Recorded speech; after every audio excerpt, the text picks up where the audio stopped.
Olá, muito boa noite. Eu vou conversar agora com o Dioclésio Luz, jornalista, autor de livros, e um dos livros dele, que vai ser o tema dessa nossa entrevista, é A Escola do Medo: Vigilância, Repressão e Humilhação nas Escolas Militarizadas.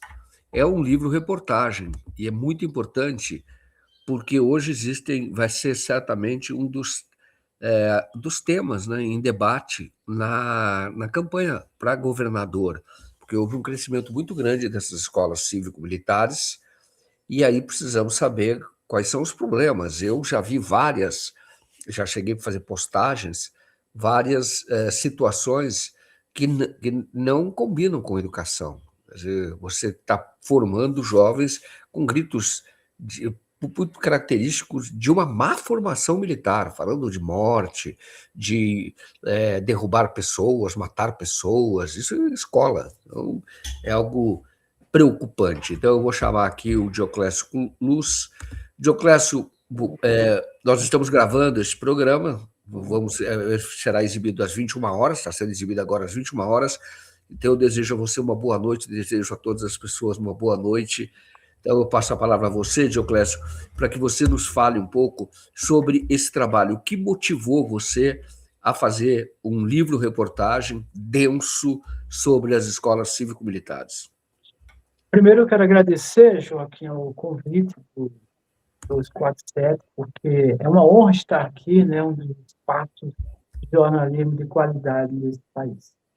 O que me levou a fazer isso é que, à época, meu filho tinha, 13 anos, eu acho, 14, e ele estava numa escola pública. E o Ibanez, que era o governador daqui, ele é um bolsonarista, então, na primeira semana que ele assumiu, o 11 de janeiro que ele assumiu aqui, ele foi reunir os militares para dar uma série de vantagens para eles e dizer: agora vocês vão ter as escolas militarizadas como queriam, escolas públicas entregues à PM. Tinha um nome lá, um outro nome, depois ele mudou, adotou o nome que Bolsonaro tinha usado, que é a Escola Cívico-Militar, mas o nome anterior era outro. Seria uma parceria, como ele dizia, entre a Secretaria de Educação e a Secretaria de Segurança. Eu fiquei apavorado, porque eu diria o seguinte, Joaquim: imagine hoje você chama alguém para debater e o cara pergunta: existe racismo no Brasil? Então, discutir escola militarizada é discutir uma estupidez, uma grosseria, uma violência contra os alunos óbvia, é o óbvio. Essa escola militarizada, para você ter uma ideia, Joaquim, ela já deu certo nesse planeta, com Mussolini e com Adolf Hitler. Deu certo, porque ela formava jovens para uma carreira ou uma vontade, um espírito fascista ou nazista. Por isso que ela deu certo. E a escola militarizada, ela tem várias feições, né? Tem a escola militarizada com a polícia, com o bombeiro, com as forças armadas, e o nome muda, mas a intenção é a mesma, é fazer com que os alunos sejam dóceis, submissos e tenham uma visão de mundo que os militares querem, que é uma visão de extrema-direita ou de direita, no mínimo. Só para terminar essa abertura, como eu disse, eu fiquei apavorado, é como a gente discutir racismo, que é uma vergonha para nós termos escolas militarizadas, para esse país, para o que se entende por humanidade, é uma vergonha, porque ela é cruel, ela é racista, ela humilha os alunos, sabe? Para você ter uma ideia, o que se entende por escola militarizada é uma noção de disciplina que, para os militares, é o autoritarismo. E para os professores, a disciplina, ou para a gente, é uma visão diferente de disciplina. Não é só você seguir o horário e prestar continência para sargento de plantão. É outras. A escola é muito, muito maior, a noção de escola, a dada por Paulo Freire, Darcy Ribeiro, Anísio Teixeira, é muito maior do que essa visão medíocre, estúpida de escola que os militares estão ocupando, invadindo. Agora, eu pergunto a você, o que você descobriu efetivamente? Vamos dizer, quando fala educação cívico-militar, então você pensa realmente numa formação militar e você está falando de crianças. E o que você descobriu? Porque o seu filho chegou a estudar nessa escola cívico-militar e foi que você descobriu? Não, porque meu filho estudou numa escola pública chamada Paulo Freire, entre outros, né? No plano piloto. E o plano piloto não é periferia. O plano piloto pega alunos e alunas daqui, que é uma classe média, digamos assim. Sabe? Eu moro na roça, mas meu filho estudava lá no plano piloto, na Asa Norte. Pois bem, esse projeto de escolas militarizadas, a PM, a Bombeiro, é para ir primeiro na periferia, dos mais pobres. A maioria é negra, inclusive, ou mestiça, e é para lá que é direcionada essa escola militarizada. Tanto que quando o bolsonarista Ibanez, envolvido com essa história do BRB, ele quis colocar uma escola dessa no plano piloto, a escola, os alunos, alguns professores não deixaram. Então, o projeto é para a periferia. E onde é que ela tem dado certo? No Goiás, governo do Perillo, Marconi Perillo, e agora do Caiado, lá no Paraná. O Paraná foi o ratinho, quando viu que o governo não queria mais a escola cívico-militar como o Bolsonaro tinha proposto, com as Forças Armadas, ele criou a dele lá, uma centena. Tarcísio também está criando escola, mas tem uma falha nisso, sabe? Não é só governadores da extrema-direita. O Rui Costa, quando era governador da Bahia, criou uma centena de escolas militarizadas. Não é criou, ele entregou escolas militarizadas, escolas públicas para os militares. Aí você pergunta, o que é que eu encontrei de absurdo? Sabe, eu vou começar por uma coisa que algumas pessoas sabem um pouco. Os militares no Brasil têm uma série de regalias, série de regalias. Então, eu coloquei algumas perguntas aqui. Umas perguntas bestas, assim, por que os militares têm umas escolas para ensinarem seus filhos o ensino fundamental e o médio? A gente já tem tanta escola pública, por quê? Porque as escolas deles são privilegiadas. Não falta infraestrutura para os colégios militares, principalmente das Forças Armadas. Se você for olhar o Colégio Militar de Brasília, repare que eu estou colocando não só as escolas públicas tradicionais, as escolas de formação de aluno, ensino médio e fundamental, filho de militar, que eles querem uma coisa especial. Então, a escola lá daqui de Brasília, o Colégio Militar, é uma área imensa, onde você tem campo de futebol, deve ter tênis, tem teatro, e os professores ganham mais. Então, uma escola dessa, com tantos privilégios, por que você não tem isso numa escola pública comum? Por que não tem? E tem mais uma coisa. Então, mas a escola cívico-militar, ela não é escola militar, né? Ela Não, continua é uma escola militarizada. Escola militarizada, mas militarizada. ela não é militar. A militar tem um Não, orçamento maior, de não. fato. Mas a política é mesmo, o regimento é o mesmo. Porque o Aham, regimento é um regimento do Exército adaptado para essas escolas. Então, aham. olha a coisa idiota que tem nesse regimento, que algum general idiota colocou. O brinco das meninas não pode ultrapassar de 1,5 centímetros. Isso está no regimento da escola Está no agora. regimento das escolas militarizadas e da cívico-militar. Está lá. Não pode passar de 1,5. Por que isso? O menino tem que cortar cabelo como se fosse um soldado, um militar, sabe? Tem que andar com o coque, as meninas, não pode pintar de azul, amarelo. Imagine, o que é que isso tem a ver com o ensino? Nada, nada, nada, nada. Então, é tanto absurdo, Joaquim, que eu não sei qual o pior. Pois é, agora você pensa, escolas federais, os colégios militares, sabe? Você pensa, escolas públicas, o MEC fiscaliza? Não, o MEC não fiscaliza. Está na Constituição que essas escolas têm autonomia, então o MEC não fiscaliza. Começa por aí. Aí eu, como um pesquisador... Cívico-militar também não fiscaliza? Fiscaliza, né? Não, não, o MEC não fiscaliza nada disso. A A cívico prefeitura estadual, o Estado, tem autonomia, o MEC não fiscaliza, não fiscaliza. Aí eu perguntei para o MEC, qual a opinião de vocês sobre as escolas militarizadas? Não tem, o MEC se acovarda dentro dos militares, se acovardou. Aí você diz, não, mas com o governo Lula, tá bem, vamos para o governo Lula. Teve a transição do Bolsonaro para o Lula. O governo de transição colocou, vamos pensar o que é as escolas cívico-militares criadas por Bolsonaro, tá? Que é diferente das entregues à PM, aí é para Forças Armadas.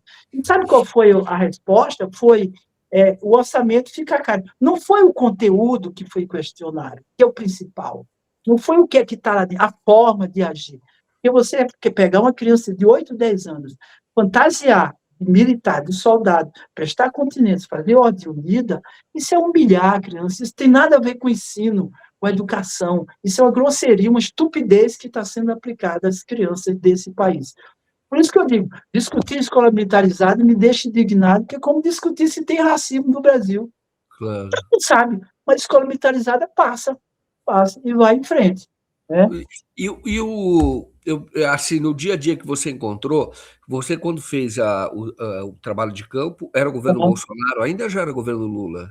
não, era no governo Bolsonaro, era no governo Bolsonaro. Então, o Ibanez, o bolsonarista Ibanez, ele anunciou 4 escolas inicialmente que seriam entregues para a PM, 4. Eu tentei conversar com os 4 diretores, 3 permitiram. E eu vou dizer, a cabeça deles é muito, mas muito, muito atrasada. Teve um diretor que defende a volta do ensino de moral e cívica para lá. Teve outro que disse que... eu perguntei, por que é exigência de cortar o cabelo? É uma das perguntas bestas, né? Esse mesmo diretor disse que todo professor de história é comunista. É burrice e é estupidez, as duas coisas, mas ele disse isso.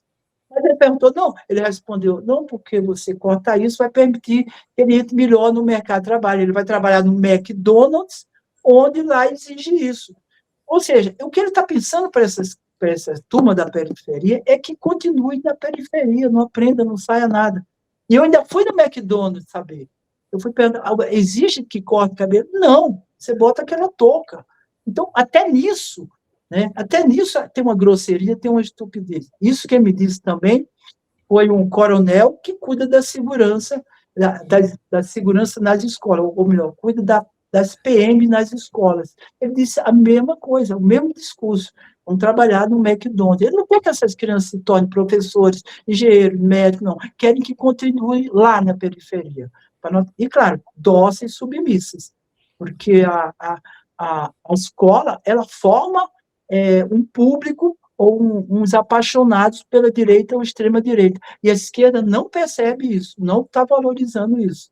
Porque o que se ensina lá é isso. Você tem que ficar dócil, submisso, prestar continência para o sargento de plantão. E aí, desculpe se eu estou falando demais, Joaquim. Não, eu quero ouvir, mas eu estou com algumas perguntas, algumas curiosidades, Então, porque faça as perguntas, depois eu você falo. fez. Não, se você quiser concluir, mas eu faço a pergunta. Se Tá. você fala em continência, aluno tem que bater continência numa escola Tem, dessa? tem, Bater sim. continência? Claro, continência, fica aquela história de descansar, mão para trás. Eu tive numa escola aqui em Sobradinho, aqui perto, né? E a escola mais silenciosa do mundo. Eu nunca vi, parece um hospital. Se aqui é hospital, é silencioso. Silêncio, ninguém fala, nenhum murmúrio. Aí eu vi um aluno sair da sala, mãos para trás, chegar diante do sargento lá, porque eles ficam lá armados, eles estão armados dentro da escola. Chega lá Nossa. e posso ir no banheiro, senhor? Aí, sim, pode ir lá. Pessoa continência, foi falar. É isso que tem. É um brinquedinho dos milicos, essas crianças. É um brinquedinho. Sem contar, você falou dos abusos, eu parei de anotar, porque são muitos abusos. E é claro que os militares protegem esses abusadores. Você não sabe o nome deles. E não, estamos providenciando, não aparece o nome deles em lugar nenhum, dessas figuras. Sabe? Que abusam das meninas, abusam dos meninos, criam punições. Sabe? Aqui em Brasília, uma criança, não lembro foi o que é que ela fez, os caras botaram ele no sol, sabe, lá, formando, cantando o hino nacional, aquele patriotismo de escoteiro, uma coisa medíocre que eles empurram, dizendo que é patriotismo. Nossa, eu não sabia que você tinha que fazer esse tipo de coisa, que você bater continência, a ordem unida. é, e quando você conversou com esses diretores, eles têm uma posição favorável à escola cívico-militar, pelo que você falou, eles são os diretores de lá, Uhum. mas eles são militares, eles não são pedagogos, eles não vieram da escola da rede pública, não, eles são da rede pública, mas eles não eram da escola regular, não a cívico-militar? Os diretores são, a princípio, civis que estão lá para dirigir a escola, mas é uma direção compartilhada. Os PMs mandam e os civis mandam, o diretor civil. Mais ou menos. Olha o que eu estou falando, mais ou menos, porque no Goiás é um negócio mais sério. No Goiás tem o. Como é que chama o conselho escolar? Não, aquela comunidade que dirige a escola, que é o Pino, esqueci o nome agora, está aí no. Associação de Pais e Alunos? Não, não é É a APM, associação. Não, Associação. é um grupo que, digamos, opina sobre a escola, formado por gente da escola e por pais.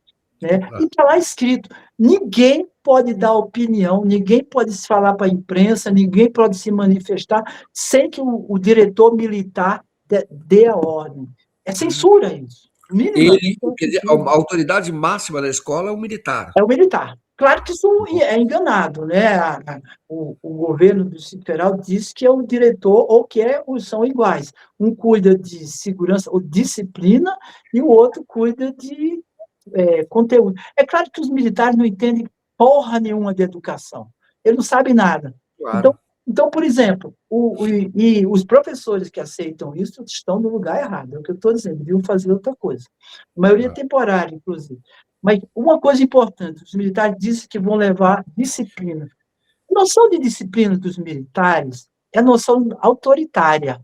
Eu mando, você obedece. Quem está em cima manda, quem está embaixo obedece. Isso é a disciplina que eles chamam. O professor, a escola, não é isso que é disciplina, é outras coisas. Tem que contar que a escola tem que ser receptiva, tem que ser afetuosa com os alunos. Porque são jovens, são adolescentes, inclusive. Você não pode resolver isso na punição. Então, os professores, a princípio, ensinam democracia e os militares ensinam autoritarismo. Como a pessoa vai conviver nessa esquizofrenia pretensamente educativa, nessa pedagogia, sabe, que é doentia? Isso é pedagogia doentia.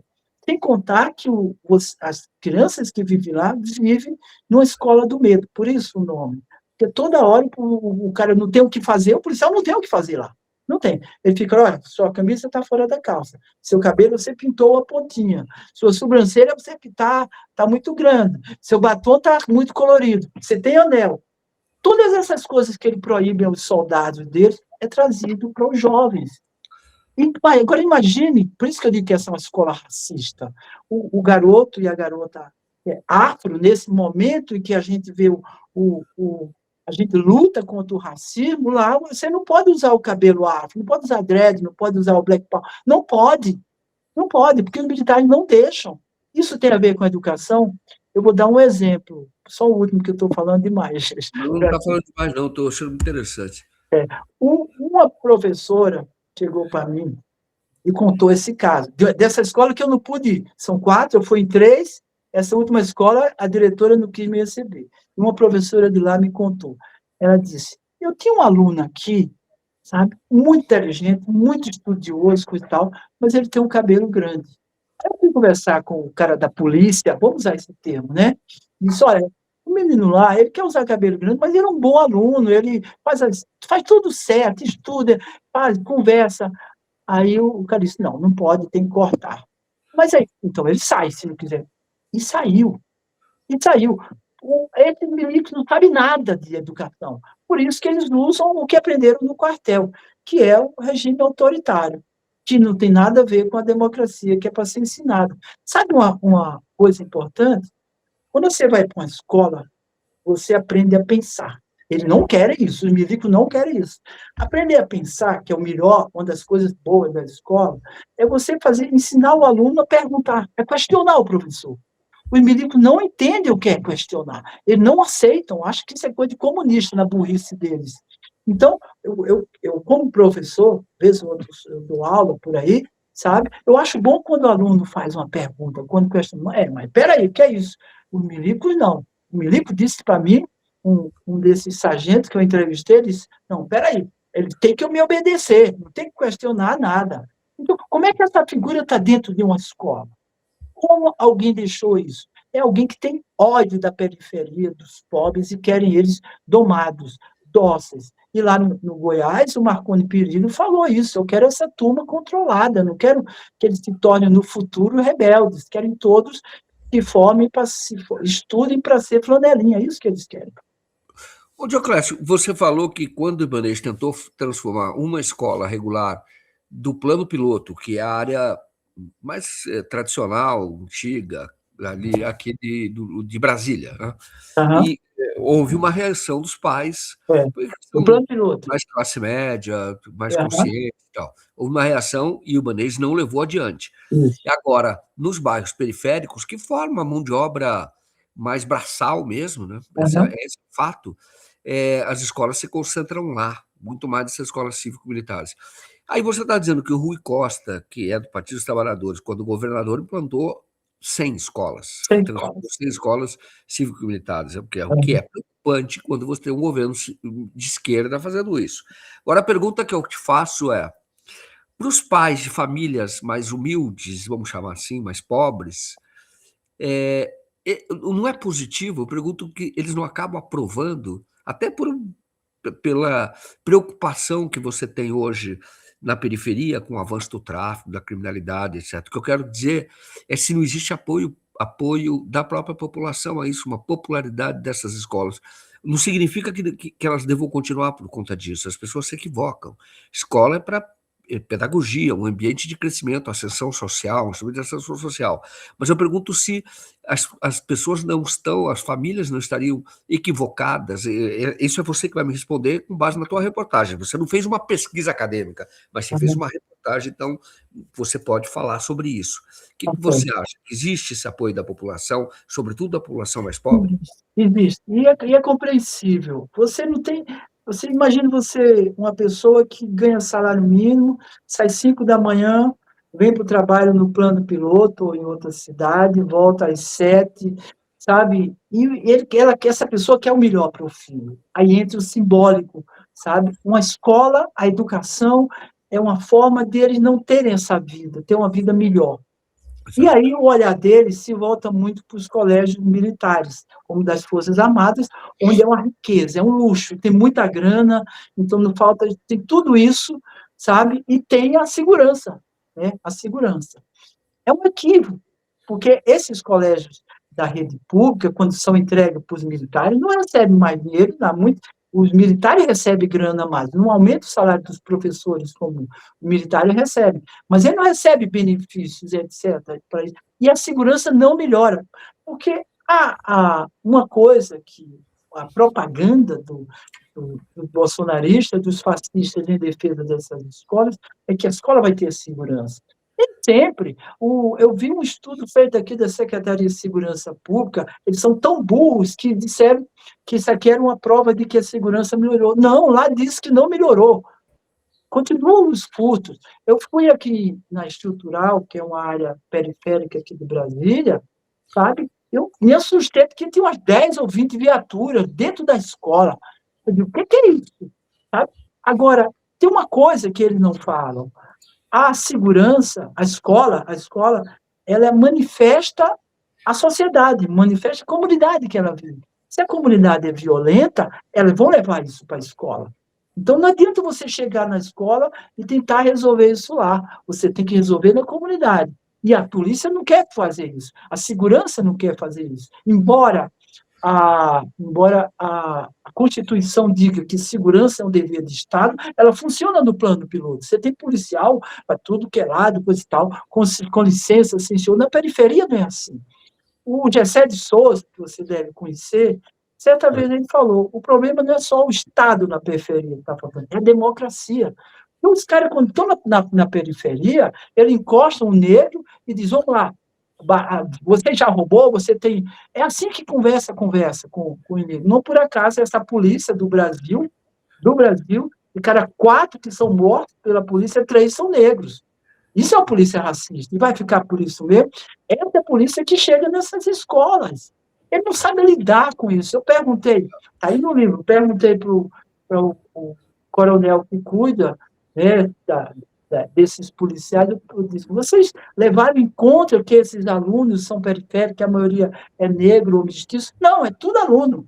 É tudo aluno, é tudo igual. Não é, claro que não é. Se você chegar numa área nobre como o Lago Sul, sabe, o aluno tem outra visão de mundo, porque tem outros privilégios, outros benefícios que não tem o povo que está lá na estrutural. Mas a cabeça deles é limitada. E eles estão acostumados a lidar com bandidos, eles não estão acostumados a lidar com jovens, com alunos. sabe? Por isso que, vez ou outra, eles se atracam com os alunos, senta a porrada, prende, coisa e tal. Eu vi aí tem no livro também um militar que chegou na escola, foi lá trabalhar, e ele colocou, postou no Facebook, dizendo que agora está uma maravilha, sabe? Está tudo sob controle nessa escola, porque fez 1.800, sabe? 1.800 ocorrências. A palavra não é ocorrência, sabe? O que, é que são as ocorrências? É aquele negócio, o cabelo está fora do lugar, o menino não cortou, aí já nota, e essas coisas tiram a nota do aluno, sabe? O aluno vai estar no calor, tira a camisa para jogar. Não, não pode tirar a camisa aqui. Por aí vai.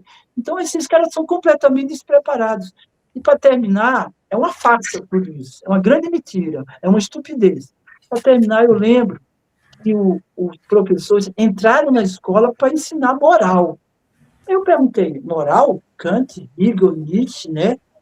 Eles estudaram isso? Claro que não. A moral é a moral do tenente que diz para ele que você tem que ser honesto, tem que respeitar pai e mãe. Aquela não é a moral de escoteiro que você aprende com o menininho e, sabe, você está lidando com pessoas, ele não sabe. Ele sabe lidar com bandidos, se é que sabe. Porque né, aí é outra história, se é que sabe. Mas com alunos, crianças, quando o pai entrega para o militar, ele está cometendo um erro muito grande. Mas a culpa desse erro é do Estado que permite isso, é do MEC, que não tem um parecer do MEC dizendo escola militar é um atraso, é uma estupidez, uma idiotice. Não tem. A gente sabe disso quando lê um livro desse. Perfeito. Dioclésio, nós vamos fazer um rápido intervalo. Nesse momento, você vai ver agora imagens que são de uma escola cívico-militar ensinando para as crianças que não gritos de policial militar e já são muito violentos, falando de matar pessoas, invadir, entrar na favela. Isso aconteceu numa escola cívico-militar. Então você vai ver e nós então continuamos em seguida. Mas fique agora então com este vídeo.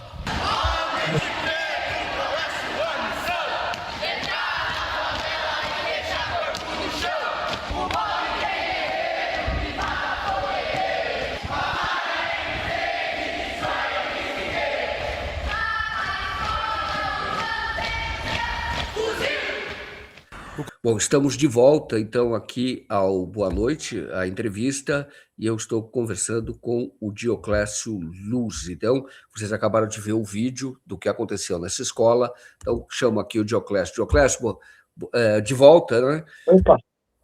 Tudo bem? Então, Dioclésio, o Dioclésio, ele mora em Brasília, mas ele está em viagem e aceitou o nosso convite para fazer esse bate-papo sobre a escola cívico-militar. Nós vimos várias situações de abuso da escola cívico-militar, e aí eu vou aproveitar para perguntar para você, porque está para ocorrer uma decisão do Supremo, né? O caso está no STF. Você acompanha isso ou não? Acompanho, não toda hora, mas acompanho sim, o caso está lá no Supremo, e de respeito às escolas lá do Tarcísio, não vai ser uma decisão geral, pelo visto, são as escolas cívico-militares que são diferentes dessas outras escolas, como eu disse, que são escolas de periferia que foram entregues aos militares.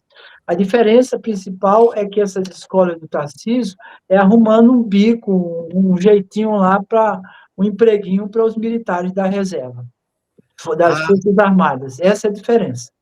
Exato. Mas parece que a discussão lá não é travado se a educação teria que ser laica, não poderia ser militar, algo assim, poderia ter influência nas outras escolas cívico-militares? Olha, a gente não é só isso, não é só isso. O Tarcísio, inclusive, está privatizando as escolas, entregando para o setor privado. Né? Então, lá é o bolsonarismo, é o bolsonarismo em sua visão mais radical, né? Se é que tem um bolsonarismo não radical.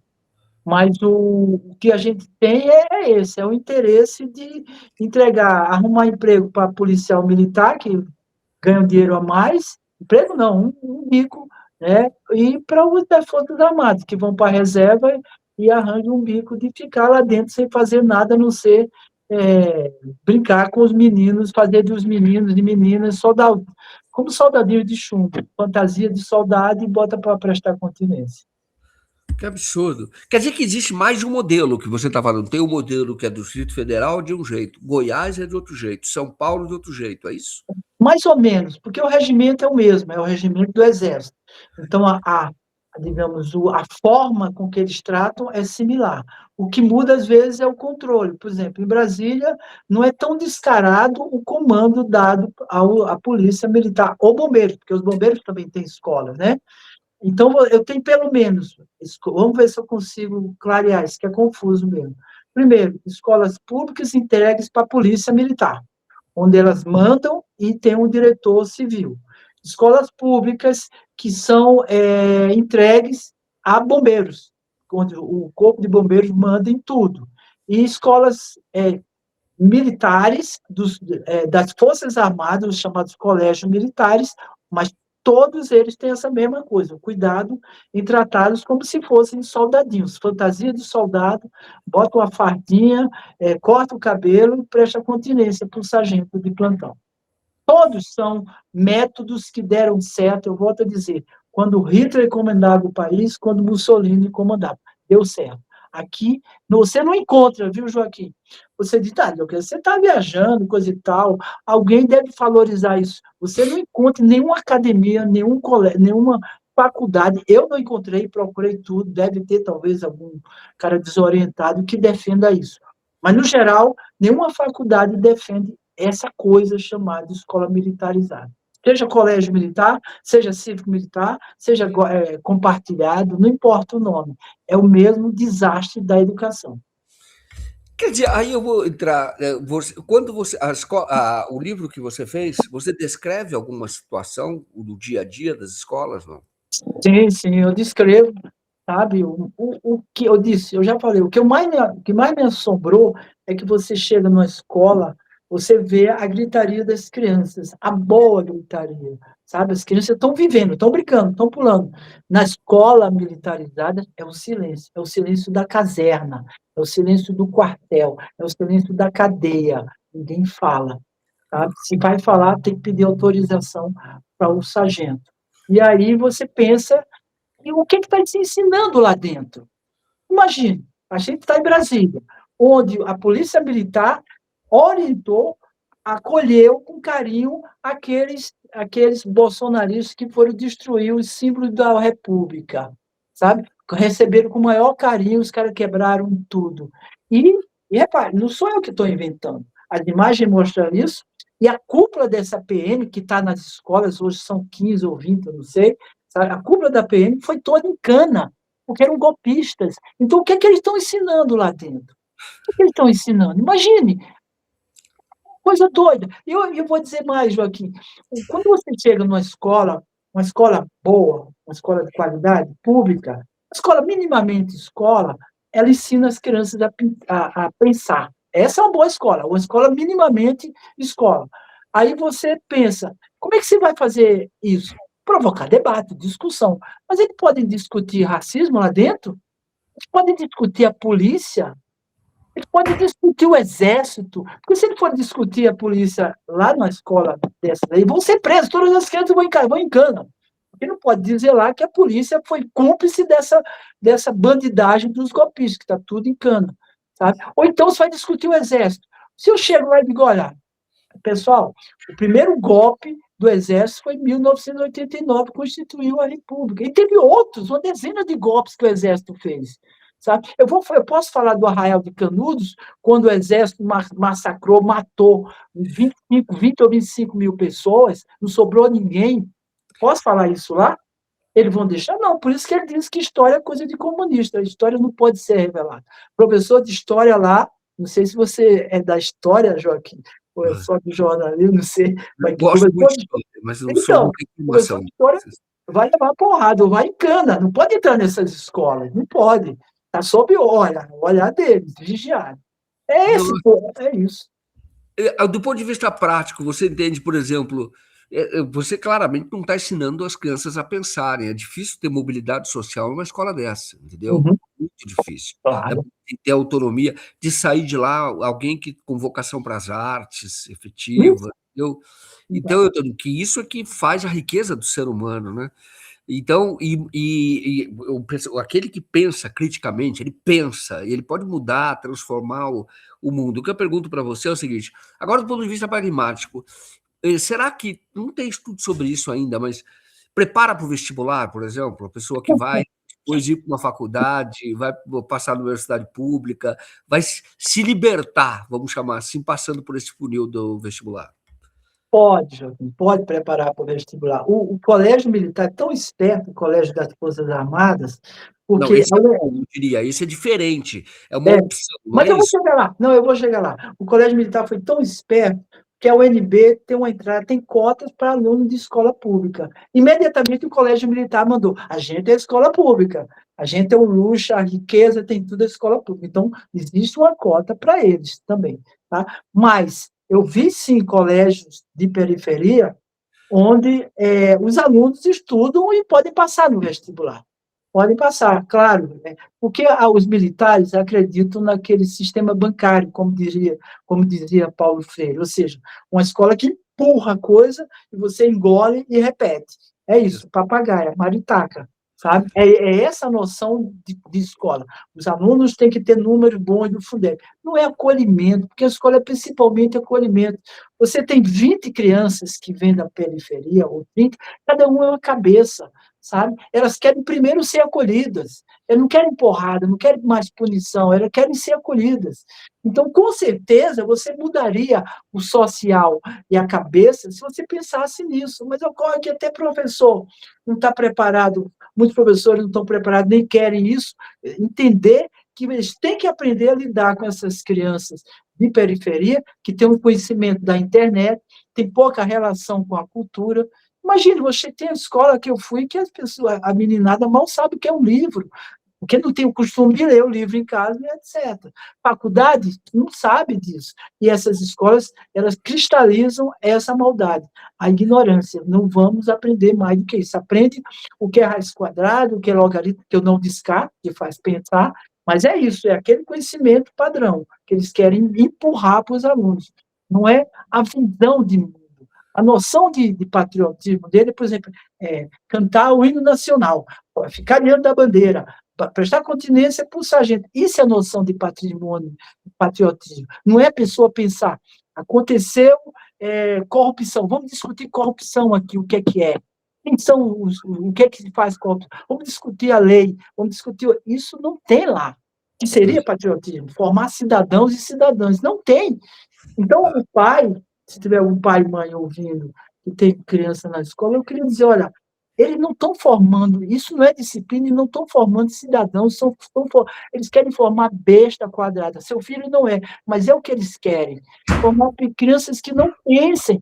E a gente, o país precisa de pessoas que pensem, que cresçam, não é só engolir o conteúdo. Isso é muito fácil, isso qualquer topeira faz. Eu estou falando de crianças inteligentes, que elas chegam inteligentes. As crianças chegam inteligentes, mas eles dizem, não, você não tem que exercer inteligência. Porque a inteligência é o Joaquim falar para mim, o Joaquim chegar para mim, pegar para mim e dizer, olha, a terra é plana, Dioclésio. Aí eu vou dizer, um aluno chegar na sala de aula e falar isso, claro que ele ouve dos fascistas, né? A terra é plana. Aí o professor diz, tá bom, agora, por que você diz isso? Qual a razão? Vamos discutir, sabe? Uma sala de aula, eu estava com a garotada conversando sobre comunicação. Eu disse, vamos formar os grupos, vamos escolher um tema. A menina escolheu racismo, o outro não sei quem, e o outro escolheu violência contra as crianças. Opa, vamos lá. Aí uma menina disse, professor, eu sou favorável a dar pancada em criança, porque tem os meninos que não apanham. Mas, claro, não é o que eu quero, mas vamos discutir isso, a gente discute. É assim que se forma cidadão e cidadã. É um Sabe? espaço de liberdade, né? Claro, é um espaço de liberdade. Você disse bem, a escola tem que ser um espaço de liberdade e não de repressão. Não pode ser um quartel, sabe? Exato. E o que faz o quartel a gente vê nas ruas. Joaquim, uma vez eu saí colecionando os abusos que saíam na imprensa cometidos pelos policiais militares. Eu parei, porque era muita coisa. Parei, o que vem à tona, parei. Então, é essa formação que estão dando aos policiais militares. E a gente vai aceitar isso? E vai querer que o nosso filho, sabe, seja assim? Eu espero que tenha algum pai que ouça e diga, não, isso não é escola para o meu filho. Eu quero um filho que pense. Você quer um Exato. filho que lhe obedeça, ou seja, mas queira, antes disso, um filho que pense. E não É. que seja um passivo, um debilóide, como eles querem. O Dioclésio, fantástico que você está falando, concordo. Você é professor também, não? Porque você é jornalista e escritor, né? Eu já fui e sou professor às vezes. Eu faço às vezes umas oficinas de comunicação aqui na periferia de Brasília, onde eu ensino as crianças a usar microfone, digo o que é comunicação, locução.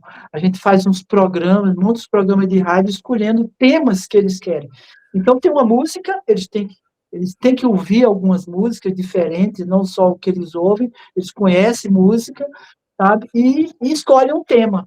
E o tema é quase sempre um tema de interesse, quase sempre não, um tema de interesse deles, que a gente pega. Aí pega vários.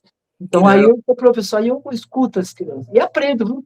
Como diz Paulo assim, Freire. você claramente é um freiriano, vamos dizer assim, entendeu? Quando você falou de educação bancária, quando você, na verdade, o educador, pelo conceito do Paulo Freire e de Sócrates também, né? Ele é um parteiro, que ele usa o método da manhêutica. É como se você fosse um parto, o conhecimento já está dentro da pessoa. O que você tem que fazer é facilitar que ela adquira o conhecimento ou ela se reencontre com o conhecimento. O Sócrates diz isso, é uma manhêutica que ele fala, que é a parteira. O bebê vai nascer, você só tem que ajudar, diferentemente de você tentar impor conceitos que você vai formar, muitas vezes, pessoas que dominam esses conceitos, é um sofista, dominam muito bem, e é uma educação de poder, muito mais de poder e não uma educação efetiva. O que você faz ouvindo as pessoas, sabendo qual é a realidade delas e dali brotando o conhecimento, e você sendo apenas não é aquela bancário, né, aquele que vai depositando conhecimento, mas aquele que vai sendo um facilitador para que a pessoa chegue às conclusões que precisam chegar. Ela vai adquirindo conhecimento. Sócrates, a gente sabe disso, era fantástico, e ele foi muito questionado por isso, porque ele pegava aqueles que tinham escolas, ou aqueles que tinham uma formação, que eram sofistas, uma formação clássica, e ele mostrava que muitas vezes essas pessoas eram bestas quadradas, eram efetivamente bestas, dominavam a forma. E ele, às vezes, conversando com escravos, ele fazia com que o próprio escravo, naquela época, na Grécia, o escravo desenvolvesse teoremas matemáticos, ela já estava dentro dele, apenas você fazendo essas orientações e vai ganhando autonomia. Paulo Freire fez muito parecido com isso, quando você toma da tua realidade o material para você aprender, e você, quando fala sobre isso que você faz na periferia, me lembra muito realmente a pedagogia do Paulo Freire. Aí eu pergunto para você, Dioclésio, qual é a periferia? Quer dizer, quando você diz que quando você dá aula nesses projetos. Aqui é em Sobradinho 2, eu moro em Sobradinho, né? E os projetos em Sobradinho 2, que aqui dá o quê? Uns 30 quilômetros do centro do Plano Piloto, do centro de Brasília, e escolas públicas, onde o projeto é esse, é levar a comunicação. E aí, mas ele tem uma pegadinha, eu não ensino comunicação, eu vou lá para provocar a cidadania das pessoas. Cada vez que eu falo, sabe, eu quero que eles se expressem o tempo inteiro, quero que eles falem, eu provoco isso, ao contrário dessa militarizada, eu quero que eles provoquem. Então, eu preparo, às vezes, uma aula e lá muda tudo. Muda tudo. Essa, por exemplo, esse exemplo que eu dei, uma menina levantou e disse, não, mas tem umas crianças chatas que levam pancada mesmo, porrada. Né? Aí eu ouço vários, né? E depois eu digo, ó, se para aprender a pessoa tem que levar pancada, quando seu pai chegar no trabalho, você ainda é criança, e ele errar no negócio, ele tem que levar a pancada do pai, é isso? Né? Mas essa discussão, sabe, eu sempre digo, né, o debate, eu mexi muito tempo com rádios comunitárias, né, tem 3 livros sobre o assunto, uma época aí. Então, eu dizia, vocês têm que ter debate, por quê? Não é para ganhar do debate, mas para fazer com que o nível de saber de quem está ali ligado na rádio suba também, cresça, sabe? Então, você vai discutir aborto, por exemplo, que é um negócio, você não discute que conforme a religião, que a religião tem uma visão atrasada do que é isso, mas você discute como é a questão de saúde, a questão social, a questão necessária ou não, não precisa a minha opinião vencer, mas o debate é isso, e a escola é para fazer isso, sabe? Com a diferença de que o professor, a princípio, ele não sabe mais, mas ele tem que saber os meios para com que esse debate ocorra. Como eu fazia com meu filho chegava com um argumento, eu digo, não me convenceu, mas quando ele me convenceu, eu digo, agora você me convenceu, aí tá certo, eu mudo de ideia, não é problema. Não é problema, eu sempre digo, eu não tenho problema em mudar de ideia, eu não mudo de princípio, mas ideia não é problema, eu mudo. Isso porque isso é do aprendizado. Eu estou aqui com o Joaquim, parece que eu estou falando, parece até que eu estou ensinando, não estou ensinando. Quando ele você faz umas perguntas, Joaquim, eu sou levado a pensar. Eu acho Claro, isso ótimo, sabe? Sou levado a pensar. Eu tenho coisas que eu não, você perguntou, que ninguém tinha perguntado, e sempre vai acontecer isso. E numa escola é assim, tem que ser assim a escola. E tem professor que não sabe. Como muitos professores não sabem lidar com esse momento atual, onde o aluno chega, professor, para que eu quero aprender a raiz quadrada de 16? Onde é que eu vou usar? Isso serve para nada.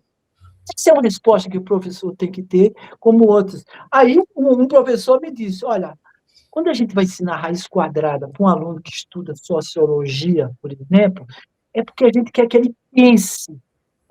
A raiz quadrada é como se fosse um jogo. O logaritmo é um jogo. Você isso. pensa. Se você acostumar a pensar, você vai usar isso no seu dia. Se você não está acostumado a pensar, você está, eu não ia dizer no lugar errado, mas está perdendo tempo. Exato. Ô, Dioclésio, deixa eu te perguntar um pouco da tua história. Quando você fala desse trabalho comunitário que você faz, isso é por uma ONG, é por uma escola, isso aí é um projeto? Que projeto é esse? Olha, eu dei muita aula de rádio comunitária, como criar, como formar, programação, princípios, etc., por muito tempo. Depois eu trabalhei de graça. Depois eu trabalhei numa rádio aqui de Brasília, a Rádio Cultura, por mais de 30 anos, fazendo um programa sobre música e informação sobre o Nordeste, de graça também. Aí um dia me chamaram para fazer umas oficinas, como voluntário também, para jovens em situação de risco. Eu fui. Aí uma amiga disse, vamos colocar esse projeto para as periferias. Como? Vamos colocar no FAC, Fundo de Apoio à Cultura. Então, eu já fiz 3 desses projetos com a periferia do FAC, né? Ah, que bom. Do FAC, Fundo de Apoio à Cultura. Esse eu fui pago, porque, como é equipe grande, eu preciso filmar, fotografar, fazer a edição dos Ah, programas, então esse aí era cobrado. Mas, vez ou outra, aparece. Eu digo que fantástico. É um eu me fundo, aposentei, 99% é de graça do meu é um trabalho. fundo de apoio à cultura, né, do governo do Fundo de Distrito Apoio à Federal, Cultura, que foi criado por um movimento cultural, né? Quer dizer, cultural, aqui em Brasília. Isso. independente do governo, é uma lei, tem É lei, uma parte do orçamento que tem que ser reservado para esse apoio à cultura. Isso que eu sou verdade, saber. verdade. Não é de governo, isso é uma política de Estado, ou no caso do É do Distrito Estado, é Federal. verdade. Mas o Ibanez complicou aí, viu? Eu Hoje, soube, uma vez ou outra, complica aí. Então, eu soube. Ô, Dioclésio, e aí você é nascido onde? Aqui? eu sou de Pernambuco, consta que eu nasci em Cabrobó, mas também nasci em Santa Maria da Boa Vista, que é sertão pernambucano, e Recife. Qualquer dos cantos que você colocar a origem, tudo bem. Mesmo Brasília também pode dizer. Eu nasci por aí. Minha avó Aonde você nasceu? Onde sua mãe estava quando você nasceu? estava lá no Recife. Mas minha formação acadêmica é engenheiro elétrico, eu nunca exerci. Eu virei jornalista na Tora. E depois meu filho de 8 anos me colocou na parede. Meu pai, olha, minha irmã estuda, e você não vai estudar, não? Aí eu fui fazer o mestrado, eu fiz o mestrado na UNB em jornalismo. Ah, que bacana. A tua graduação em engenharia elétrica, é isso? Minha graduação em engenharia elétrica, eu não exerci. Eu gosto até, mas eu tenho a cabeça meio troncha. Eu não sirvo de exemplo para a academia, não. Que legal. A tua vocação é comunicação, é outra É comunicação. comunicação, mas a tua formação. E você é formado por onde, em engenharia elétrica? Federal de Pernambuco. E aqui na UNB, em Brasília, na UNB. Mestrado na UNB. Olha só, a pessoa que deixou a engenharia para ir para o jornalismo. Que coisa fantástica, cara. É, Isso né? realmente é vocação.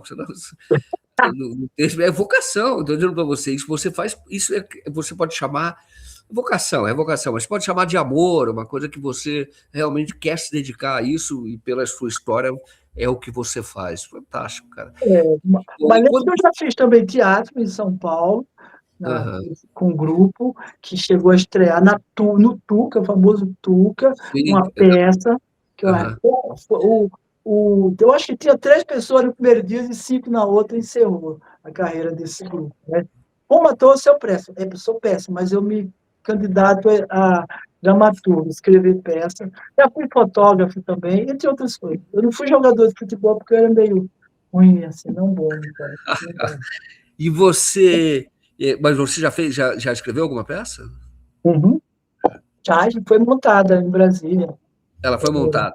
Sobre, Chegou a ser montada, sobre chamada o que? O Abrigo. Era uma peça que falava de várias pessoas. Tinha ocorrido uma guerra com energia atômica, e as pessoas estavam confinadas no abrigo. E aí começa a discutir o que era aquilo, o que não era, coisa e tal.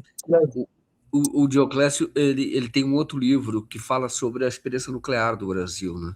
Eu não vou entrar nessa discussão neste momento, a gente vai falar num outro momento desse teu outro livro, porque você, enfim, você estudou todas as pesquisas na área nuclear, né? Uhum. Agora, o que as pessoas. Eu vou fazer uma pergunta, é aquele tipo de coisa. Como Tá. você passeia pelo universo do conhecimento, então não tem como a gente deixar de falar, tá? Porque agora que você tocou nesse assunto, é o seu livro que você tem agora. Eu já entrevistei uma especialista aqui, jornalista, que é a Tânia Maneiros, Ana e Malheiro, sim, que ela é minha citada amiga, também. fonte, conhece muito dessa área, e eu sei que também foi tua fonte no seu livro. Mas eu pergunto porque o que, que acontece? Hoje, eu vi isso no Irã, tem uma discussão muito séria. Eu estive no Irã agora, voltei, e estão fazendo documentário sobre isso. E lá no Irã, uma discussão é que o povo quer, por exemplo, a bomba atômica não para usar, mas para inibir o agressor. Os Estados Unidos estão agredindo, é uma guerra sem justificativa. Tá? Então, a não ser querer dominar o petróleo, mexer nos preços do petróleo, etc. E é uma questão geopolítica, ou atacar a China, tá? Que é o Irã parceiro da China. Então eu pergunto, então o povo quer a bomba atômica, o Ali Khamenei, que foi assassinado pelos Estados Unidos, é que não queria. Então agora tem uma discussão muito séria. Por que eu estou colocando isso? Porque o Brasil é um grande produtor, vai ser um grande produtor, tem muitas terras raras, que é o mineral crítico, que vai ser base da economia agora do século XXI, e até o Lula fez um comentário, uma autocrítica. Ele na Constituição, está na nossa Constituição, ele fazia parte do grupo de deputados que aprovou, os deputados que aprovaram, os constituintes, né, que aprovaram a destinação ou a proibição de pesquisas para a área bélica, a área nuclear, pesquisa nuclear para fins bélicos. Tem que ser pacífica dentro da Constituição, fins pacíficos, tal. O Brasil, o Lula até falou, era assim, mas depois disso, o Paquistão fez a bomba atômica, a Índia fez a bomba atômica, e os países continuaram com arma atômica, e nós não. E aí o que acontece é que o Brasil não tem esse poder de dissuasão. Por que eu estou falando tudo isso? Porque isso é tema central. Como você hoje, eu acho que é fundamental discutir isso. Então, eu pergunto para você que escreveu esse livro, o Brasil não deve ter a bomba atômica para que o Brasil, vamos dizer assim, resista a essa ofensiva dos Estados Unidos, claramente neocolonialista, fez na Venezuela, está cercando Cuba. O Brasil não teria que ter meios de defesa ou fazer com que o agressor ou aquele suposto agressor ele mude de ideia se pensar em transformar o Brasil novamente uma colônia. Joaquim, eu vou tentar ser breve. Título do livro, por favor, só porque eu não falei o título do seu livro. O Flagelo Atômico. Tem um subtítulo que eu também não decorei. Vai ser lançado dia 28 de agosto no Brasil. Né? A questão é a seguinte: se você pensar em geopolítica, a geopolítica ditada, inclusive, por um país como os Estados Unidos, que acha que a América Latina é o seu quintal, foi criado, os Estados Unidos criou, junto com essa inútil da ONU, sabe, uma Agência Internacional de Energia Atômica, que vem para reforçar o clube atômico. Então, o que é o clube atômico? Alguns podem ter, outros não. Né? Então, começa por aí. Então, você tem Israel, tem os Estados Unidos, Rússia, tem a China tem. China, Paquistão. Né?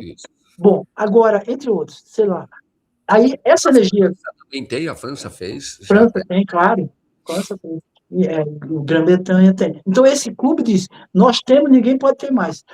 Então, quando eles dizem que estão preocupados com o Irã ter arma atômica, eu pergunto, peraí, o que é mais perigoso para nós? Os Estados Unidos ou a Coreia do Norte ou o Irã com bomba atômica?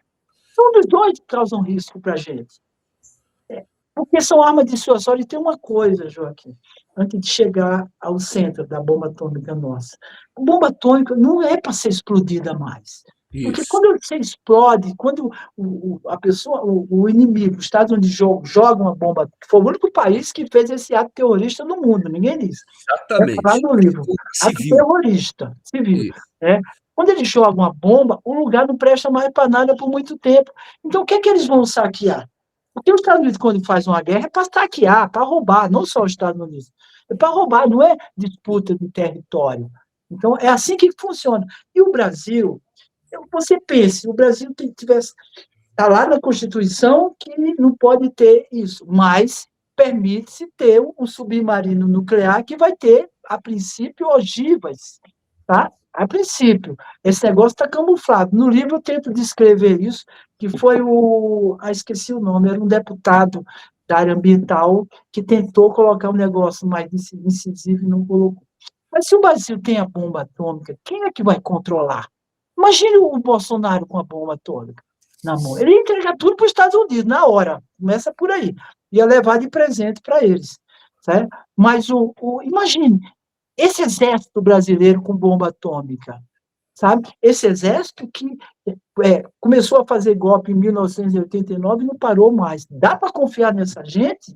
Um exército que é totalmente submisso aos Estados Unidos. E aí? Que adianta tem que ter bomba atômica e ficar submisso aos Estados Unidos?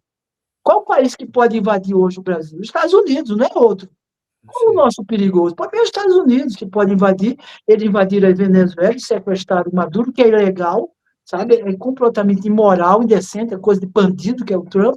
E eles podem chegar no Brasil e fazer a mesma coisa. Não, não pior, se os Estados Unidos eles vieram aqui, quando o Bolsonaro pensou no golpe, eles disseram, não, o presidente é teu, golpe a gente não vai apoiar, é muito complicado. Aí, por isso, talvez os caras recuaram, talvez, eu não sei. Mas recuaram de uma forma muito estranha para mim. Porque se você chega, 3 comandantes, Exército, Marinha Norte, se reúne, um diz, vou dar o golpe, vou ver com esse Brasil, e o outro diz, a gente não vai. E fica por isso mesmo, você ouve e não faz nada, é esse povo que eu vou deixar ter uma bomba toda. Tá doido, cara. Tem que dar um estilingue para eles. E olhem, que se tiver uma guerra, pelos que eles mostraram nesse golpe aí, com a coisa toda, eles vão se esconder, vão correr. Ninguém assume nada.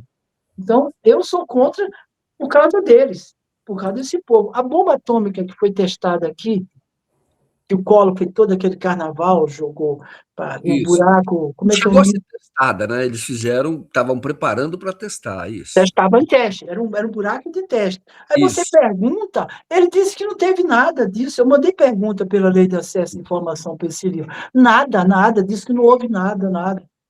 Então, é isso. Era a Mas Serra do Cachimbo, né? Fizeram, o Collor isso é do filmou. cachimbo. Eu pediria a gentileza tua, para me dispensar, que tem um Bom, Uber me esperando lá fora para me levar no aeroporto. Dioclésio, esse debate é fundamental, é bom, você já expôs o seu ponto de vista, mas esse debate tem que ser feito, inclusive Fazer. de Bom, mudar a Constituição para ter defesa. Dioclésio, você tem um avião agora, então por isso eu não vou mais te encerrar, não vou mais, vamos dizer assim, te segurar, embora queira, porque você tem muito conteúdo e é bom discutir com você, tá bom? Entrevistar você, não estou discutindo com você, estou te tá. entrevistando, tá bom? Obrigado, viu, Dioclésio. Muito obrigado também. Desculpe se eu estou saindo correndo, mas é que tem que pegar o avião, não é meu avião. Isso, Tá bom. E escola militarizada, a gente não pode esquecer, é uma estupidez, tá bom? Até tá mais ótimo. então e sucesso para você. Valeu, Tchau. Dioclésio, até mais, boa noite a todos. Até Boa noite. mais.